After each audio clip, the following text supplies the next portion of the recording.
In the midst of Nigeria's election season and the issues of fuel and naira scarcity, something happened that may have gone unnoticed by many. Africa's largest economy has found itself on the dreaded grey list of the Financial Action Task Force. The FATF, a global organization that monitors financial crime, announced that Nigeria had been added to its grey list for failing to adequately address issues around money laundering and terrorism financing. Grey listing is obviously better than blacklisting because it indicates that a country is attempting to comply. The three countries on the FATF's blacklist, Myanmar, North Korea, and Iran, are effectively declared to be incorrigible.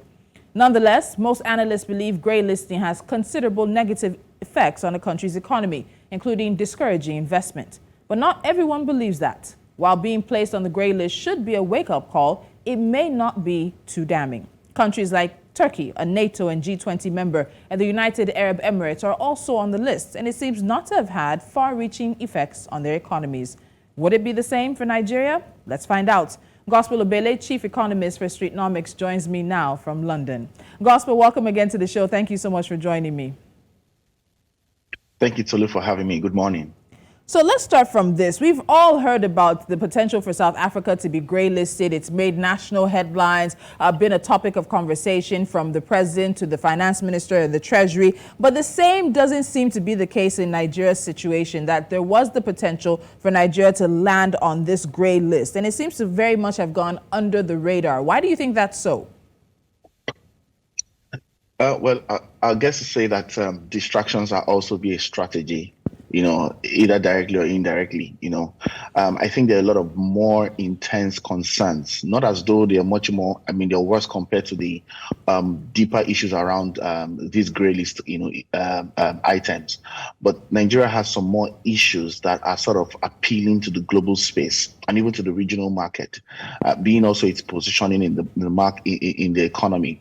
And leading up also to the elections, a lot has happened in terms of activities and cluster of those activities shaping the narratives at different levels. So these are probably a couple of reasons why, that level of distraction has sort of, in quote and unquote, benefited the management of that perception over time. But however, we've also seen that the central bank governor has raised similar alarms, in recent times. Let's not forget that during the pandemic, we had a very huge level of counterfeit notes.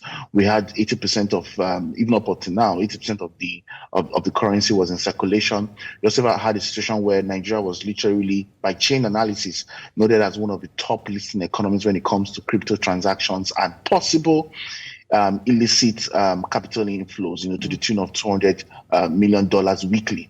All right, so the narratives have been there, but I would sort of say that the event, within our national space has sort of pulled in the distraction that has, sort of reduced the focus on these counterfeit conversations and all that. Yeah. Okay, so we've seen that since the fact that Nigeria adopted the MER in August 2021, putting it under observation, there has been some progress, but it just seems that progress has not been enough. The progress has been around the anti-money laundering framework, as well as the control of financial terrorism, updating the assessment of MLTF and PF risk, and also all of that. But in terms of this question, why that is not enough, you've talked about the fact that there are just a bunch of other issues, which we're going to get into because it becomes a challenge for Nigeria to then meet the recommendations of the FATF. But in terms of not doing enough, what could Nigeria have done more of, or even better than, so that we didn't end up on this grey list? Because now it's an extra work to get off the list. Yeah, first to say that, interestingly, all of the mechanisms have been put in place. Were probably also part of what helped us, not to be on that public radar, within in recent times. But however, the challenges has a lot more worsened than when we were last year. And clearly, we'll probably need some more structural elements to be in place, not to be on the grey list or to get off the grey list. Let's not forget our legislative processes are still very weak and not really on conversations when it comes to money laundering or whatever. It also has been a major issue when it comes to speeding up contracts for ease of doing business. It has been a major issue for public sector, for even the private sector to a very large extent. So even court cases, drag for longer period of times than they should. So generally, we have very weak executive execution, legislative and judiciary institutions that cannot really call the shots, when push comes to shove. And this has sort of, led to the worsening state of things that we find, today.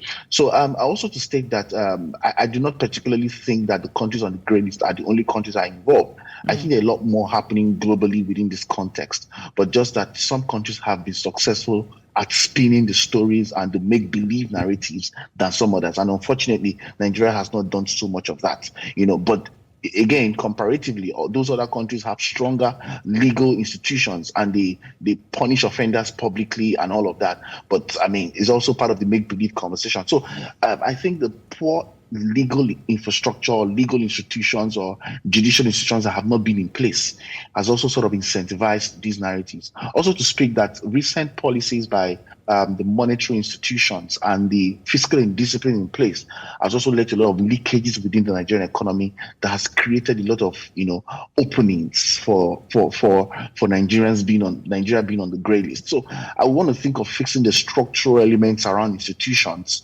around and then blocking key leakages in the economy, and all of that. Attempts have been made, but a lot of times they just get to backfire a lot and literally unfair on the average citizens in many cases. So this answer has brought me to my next question, because you've mentioned the legal process, you've mentioned prosecution, you've mentioned the regulatory and monitoring officials, but whose responsibility should it have really been, or is it right now, to get Nigeria off this gray list? Because there seems to be an overlap between where government starts and ends in this and where private sector starts and ends in this conversation. If you look at the South African situation, you'll see that the Treasury and the Finance Minister are very happy to say it's not the banking system, it's actually the prosecution and the law enforcement that have landed South Africa on the grey list. So when you look at it in the Nigerian context, whose responsibility is it for us to have stayed off that list, but now for us to get off that list?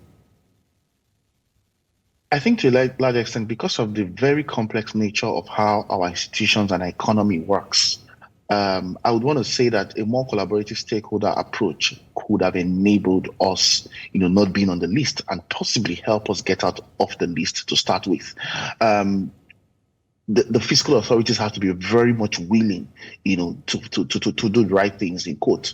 The monetary institutions also have to be very much willing, and they need to work. They need to work together at a level of complementary efforts, to ensure that we get off the grey list to start with. And a lot of collaborations with the commercial banks, with the non-financial deposit money institutions, with even the private sector to a very large extent. So if you look at because of the way the Nigerian economy is complex and is also designed to be complex in many ways, there are a lot of spots of leakages, a lot of silos of leakages existing across the value chain, from government to private sector to social sector. So you also need to, on the flip side, rework that stakeholder collaboration approach to ensure that the right institutions, are fixing the right issues and stakeholders are on board to ensuring that we are achieving this general goal. So I think a more collaborative institutions would help, get Nigeria off the grey list. And that's completely different from what South Africa has said, pointing fingers to the prosecuting agencies. But I think for Nigeria, it has to be a more collaborative stakeholder approach. For instance, now, if you look at the policies around the recent new notes and all of that, the central bank will come and say that they've done this and done that and done that. But you see that the leakages probably also exist within the context of commercial banks, within the context of private sector stakeholders who have huge influence over commercial banks as well. So you cannot necessarily take out one block of the segment or the value chain and point hand to the other ones. You need a much more collaborative stakeholder approach on the grounds of interest, particularly, not really on what is right or what is wrong, to fix this challenge. Okay, so S&P Global Ratings has said that Nigeria's inclusion on the FAFT's grey list could raise financial transaction and compliance costs for the country's banking sector and also worsen already severe foreign currency shortages. In terms of the worst case scenario, because we'll get to others who absolutely disagree about this even having any effect on Nigeria at all, but in terms of the worst case scenarios for Nigeria's inclusion on this list, what do you think they are? I mean, a lot of things. You have cases where even the average Nigerian business seeking investment within and across borders would come under a lot of scrutiny. Foreign investors would have to double check again, to ensure that their investments would be used rightly and all of that. Just a lot of compliance narrative, both regionally and globally, would be on the mainstay for Nigeria. And again, we've not also been on that global map for the right reasons when it comes to these narratives. So a lot more scrutiny on the Nigerian and what the Nigerian does, would also be very, very key. Now taking into cognizance that a lot of Nigerians are now sort of looking for their way into the diaspora, and there's a huge exchange of effects, for one reason or the other. So there are many, many spots through which the international and regional community will want to keep an eye on Nigeria. And that's also going to affect a lot of things in terms of growth mechanisms, in terms of investment, in terms of productivity gains for the economy, even foreign exchange gains for the economy as well. However, I mean, those who say that some other countries are on the list, but it has not really adversely affected the economy. If you look at those countries very well, they've had to build a counter narrative regardless.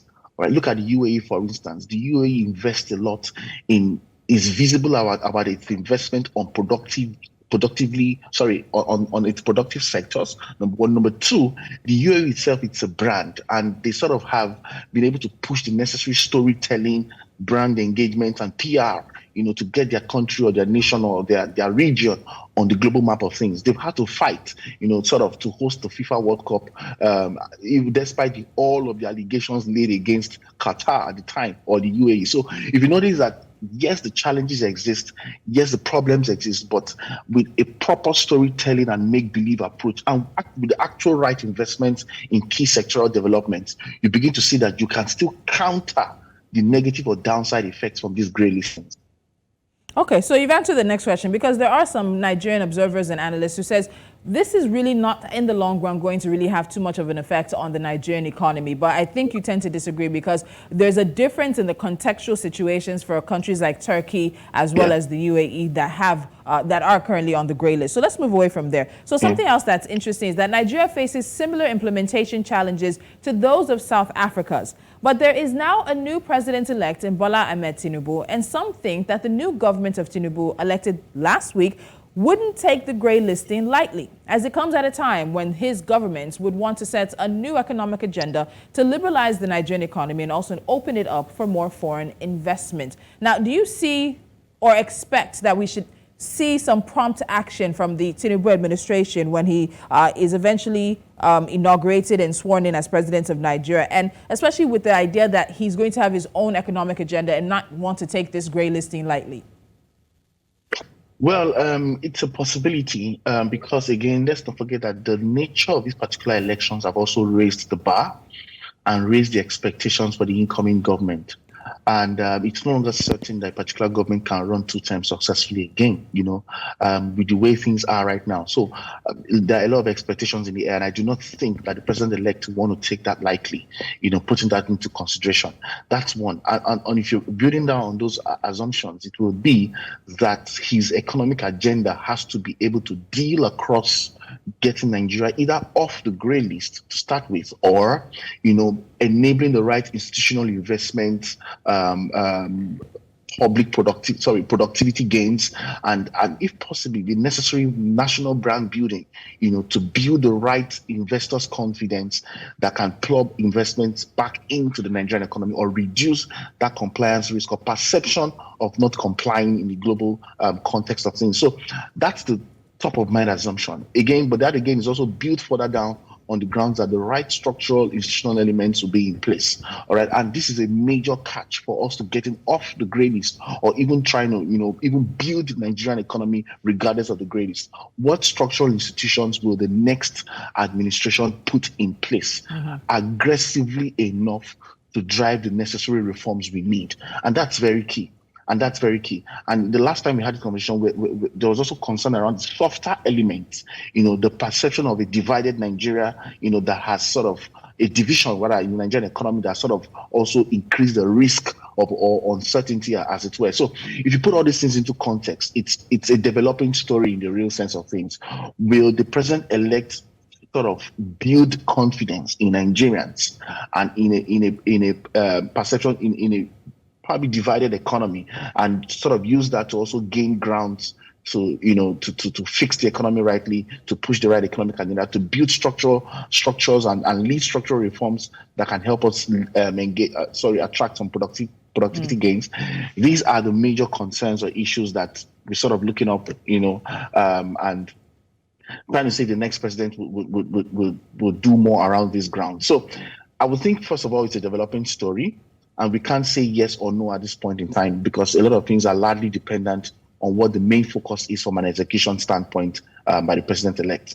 Okay, so before I wrap up with you, Gospel, let's look at the recommendations from the FATF, and that's the action plan made for Nigeria. So this list has about 9 things, and it includes completing the residual MLTF risk assessment, updating its national AML-CFT strategy, also enhancing formal and informal international cooperation in line with the MLTF risk, as well as improving AML-CFT risk-based supervision, and of course enhancing some of the other implementations of preventive measures for high-risk sectors. Also ensuring that competent authorities have timely access to accurate and up-to-date BO information on legal persons and applying sanctions for breaches of obligations. There's a lot more, and it just sounds like jargon and language to probably a lot of people, but those things are very important because what you find is that once you find yourself on the gray list, you find yourself on certain other similar lists that other regional partners and even bodies will put you on simply because you're on that gray list. So when we look at these recommendations,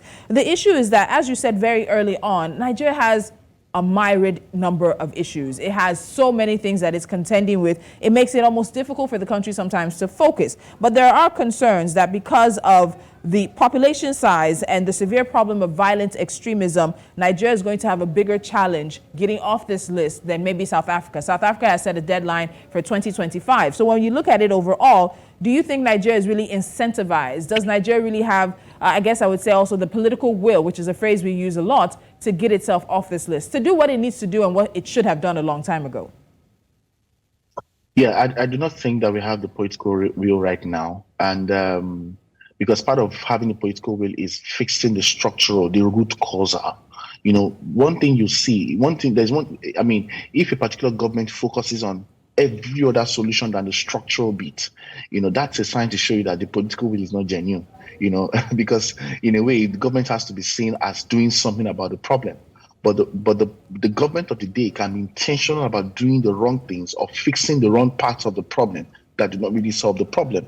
So that's also a strategy, in context to make people believe, So the political will for me will be focusing on the right structural elements. All of those recommendations you've read out now boils down on fixing the right structural elements. For instance, now our MDAs have to be stronger. Even internally, scrutiny has to be improved, accountability, transparency, and all that. Or, all of these things have to be done at a sensible level of compromise. I do not think there's any country in the world where you have transparency or accountability 100%, because the way the world has evolved, there are a lot of things that cannot be made public in the context of national security and all of that. So if you look at it from that level, then it means that we need to achieve transparency at a significant level, probably even do it on compromise. And the institutions have to be strong, healthy, and capable enough to drive that kind of engagement structurally, particularly structurally. So if you look at the weight of that now, I do not think that the political will is in view to fix this. And let's not forget that Nigeria has, like you mentioned, a set of diverging issues that we must fix and connect properly, to find a resolution or a way out of this. And I really do hope that the president-elect would look at things from that structural build-up, ground-up approach to fix it. Otherwise, you just realize that they're doing a lot, on the outside, but not on the structural bit. And we'll be back again to this conversation. All right, and it's a conversation, as you said, that's developing. We haven't heard any official response the way that South Africa has officially responded to being on the gray list. There's been no official response yet from the presidency or the CBN or any of the institutions that are possibly directly involved in this. And so that's something we wait to see and be hopeful that there is a plan on the Nigerian side to deal with this beyond the recommendations from the FATF. Gospel Obele, thank you so much for your time. All right. Thank you so much for having me.